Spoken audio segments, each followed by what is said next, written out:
இந்த வாட்டி மிஸ் ஆகாதுல்ல? മിസ്സേ ആവാതെ.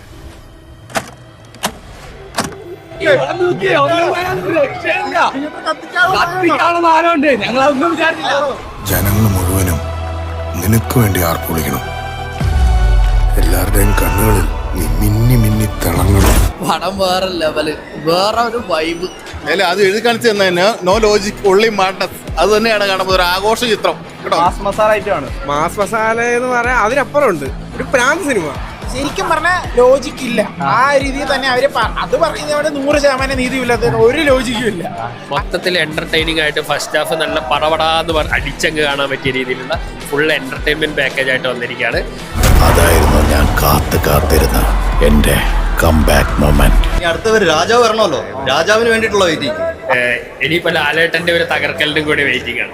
ഫസ്റ്റ് ഹാഫ് ദിലീപേട്ടൻ കൊണ്ടുപോയി, സെക്കൻഡ് ഹാഫ് മോഹൻലാൽ കൊണ്ടുപോകുന്നുള്ള കാര്യത്തിൽ യാതൊരു സംശയവും വിചാരിക്കേണ്ട. ലാലേട്ടൻ വരുമ്പം പടം ഹെവിയാവും.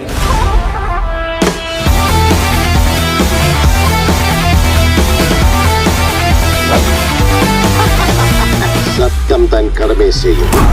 അവനും അണ്ണനും ഒരുമിച്ച് ചെയ്ത കാര്യങ്ങൾ അതൊരൊന്നൊന്നര കാലമായിരുന്നു. സെക്കൻഡ് ഹാഫിലാണ് നമ്മൾ അന്ന് വന്നത്.